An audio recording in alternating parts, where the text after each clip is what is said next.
भारत ने पाकिस्तान को घर में घुस के मारा।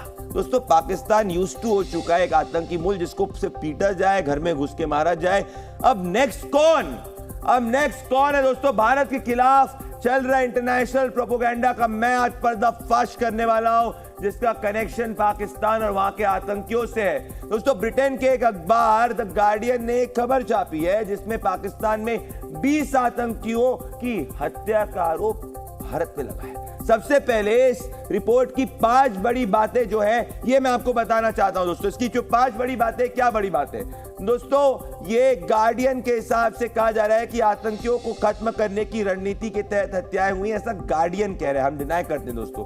गार्डियन कह रहा है कि 2019 पुलवामा आतंकी हमले के बाद भारत ने पाकिस्तान के अंदर आतंकियों को एलिमिनेट करना शुरू किया। दोस्तों, एक गार्डियन कह रहा है। तीसरी बात, ये गार्डियन कह रहा है कि 2020 से अब तक 20 आतंकियों की हत्या करवाई गई है, ऐसा गार्डियन कह रहा है पाकिस्तान के अंदर। ऐसा लग रहा है कि आतंकियों की हत्या हो रही है, आंसू गार्डियन के बह रहे हैं दोस्तों। चौथी बात ये कह रहा है कि टारगेटेड किलिंग में भारतीय जासूसों का हाथ होने की बात कर रहा है। पांचवी बात ये कह रहा है कि पाकिस्तानियों और अफगानिस्तानियों को पैसे देकर भारत हत्या करवा रहा है आतंकवादियों की। तो ऐसा लग रहा है दोस्तों कि आतंकवादियों की मौत पे, इनकी हत्या पे शोक गार्डियन को है दोस्तों। यही आतंक परस्त ज्ञान मैं कहता हूं। तो दोस्तों, बड़ी बात क्या है कि भारत का विदेश मंत्रालय इन सब बातों को खारिज कर चुका है। विदेश मंत्री एस जयशंकर पहले ही कह चुके हैं कि टारगेटेड किलिंग करना भारत की पॉलिसी नहीं है। इस बीच प्रधानमंत्री नरेंद्र मोदी ने पाकिस्तान के आतंकवाद पर सीधा निशाना थामा। उन्होंने कहा कि ये नया भारत है, घुसकर मारता है। जरा सुनिए। हमारी सेना ने जब सर्जिकल स्ट्राइक और एयर स्ट्राइक की, तब कांग्रेस और उसके साथी क्या भाषा बोल रहे थे? हमारी सेना से शौर्य के सबूत मांग रहे थे। जब तक इंडी अलायंस के लोग सत्ता में रहे, इन्होंने हमारे जवानों के हाथ बांध कर रखे। दुश्मन हमला करके चला जाता था, ये जवानों को जवाब देने की इजाजत नहीं देते थे। आज दुश्मन को भी पता है ये मोदी है, ये नया भारत है। ये नया भारत घर में घुसकर मारता है। दोस्तों, पीएम मोदी ने बयान देकर यह क्लियर कर दिया कि आतंकियों को कुचलने की पॉलिसी, इनको मारने की पॉलिसी आगे भी चलेगी। एक बार फिर से ये गार्डियन अखबार पे वापस लौट, आतंक के खिलाफ ये ऐसी पॉलिसी को टारगेटेड किलिंग कहते हैं, जिसको अमेरिका इजराइल भी कर चुका है। अक्सर जासूसी एजेंसियां ऐसे ऑपरेशन को अंजाम देती है दोस्तों। इस समय पाकिस्तान में बैठा हर एक आतंकी दोस्तों डरा हुआ है, घबराहट में अपने कंबल में छुप के बैठा हुआ है। सबको यही लग रहा है कि कभी भी कोई भी हमलावर आ जाए, उसको गोली मारकर चले जाए। पाकिस्तान में इस खौफ को टीवी चैनल्स पे भी लाइव बयान है दोस्तों। मैं आपको बताना चाहता हूं, इस्लामाबाद से लेकर लाहौर तक खबरें आ रही है, रिपोर्ट्स हम लोगों ने तैयार करी है किस तरीके से पाकिस्तान की हालत खराब है। पाकिस्तान में हाफिज सईद से लेकर मसूद अजहर जैसे खूंखार आतंकियों का ठिकाना है। ऐसे बड़े आतंकियों की सुरक्षा खुद पाकिस्तान की सेना करती है।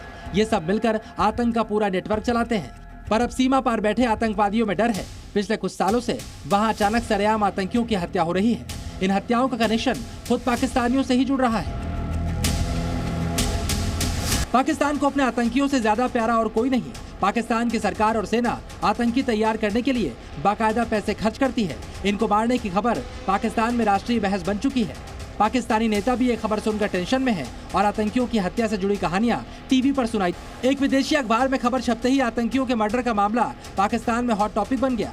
और सबसे ज्यादा हैरान करने वाली बात यह है कि पाकिस्तानी आतंकियों की हत्या खुद पाकिस्तान के लोगों ने की है। अब तक आई खबरों के मुताबिक एंटी टेरर ऑपरेशन में सबसे ज्यादा नुकसान हाफिज और मसूद अजहर को हुआ है।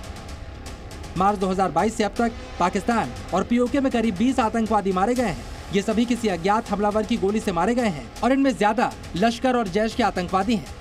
खुद पाकिस्तान की टीवी पत्रकार इन आतंकियों का बायोडाटा अपने नेशनल टेलीविजन पर बता रहे हैं। आप भी पाकिस्तान में आतंकियों को नेशनल हीरो जैसा दर्जा मिलता है, इसलिए टेररिस्ट के मारे जाने की खबरों पर वहाँ के एक्सपर्ट भी आंसू बहा रहे हैं। आने वाले दिनों में वहां की संसद में भी इस पर बहस होने की उम्मीद है। पाकिस्तान के कम से कम 20 आतंकियों की मौत से सीमा पार खौफ बढ़ गया है। हाफिज मसूद को बहुत बड़ा शौक लगा है और इस वक्त भी आतंकियों को याद कर करके पाकिस्तानी छाती पीट रहे हैं।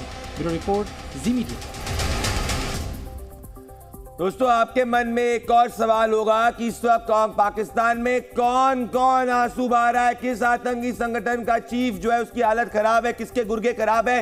ये देखिए दोस्तों, चूहे की हालत। ये हाफिज सईद, एक पाकिस्तानी चूहा आतंकवादी, ये 20 आतंकियों की इसकी मौत हो चुकी है। लश्कर की को सबसे ज्यादा नुकसान हुआ है, तब से ये बिल में बैठा हुआ है। दोस्तों, उसको पता है कि अगला नंबर इसी का है। तीसरा व्यक्ति जो है, इसका नाम है मसूद अजहर। ये दोनों की हालत खराब है। और दोस्तों, ये पाकिस्तानियों को मैं कहना चाहता हूं, अरे ब्रिटेन के अखबार को कहना चाहता हूं, अरे भैया, जब हम मारते हैं घर में घुस के मारते हैं और बेखौफ सीना चौड़ के मारते हैं। 2019 में बालाकोट में पाकिस्तान के हालत हमने खराब कर दी थी बालाकोट एयर स्ट्राइक से। और 2016 में दोस्तों पीओके में जाके हमने सर्जिकल स्ट्राइक करी और ये पीओके भी हमारा ही होने वाला है दोस्तों। और दोस्तों, अभी तक पाकिस्तान को हर व्यक्ति जो है ठोकते ही आया है। दोस्तों, आप देखेंगे कि कहां कौन कौन व्यक्ति जो पाकिस्तान को ठोक रहे हैं, देखना पड़ेगा। ये पाकिस्तान ने हर जगह जहां आतंकी भेजे हैं वहां पे उसको थप्पड़ खाना पड़ा है। ओसामा बिन लादेन पाकिस्तान में पाया गया, अमेरिका ने घर में घुस के ओसामा बिन लादेन को निपटाया।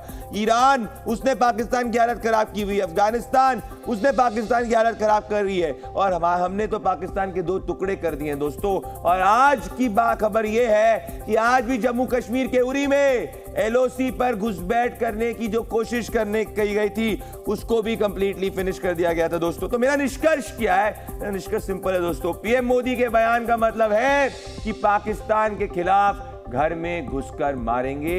यह अभियान जारी रहेगा दोस्तों। ये नया भारत है, आतंक पर सख्त है, इसीलिए आतंकियों को बिरयानी नहीं, गोली मिलेगी। और यदि इस्लामाबाद ने सही फैसला नहीं लिया तो भारत बनाएगा आतंक मुक्त पाकिस्तान। जी न्यूज़।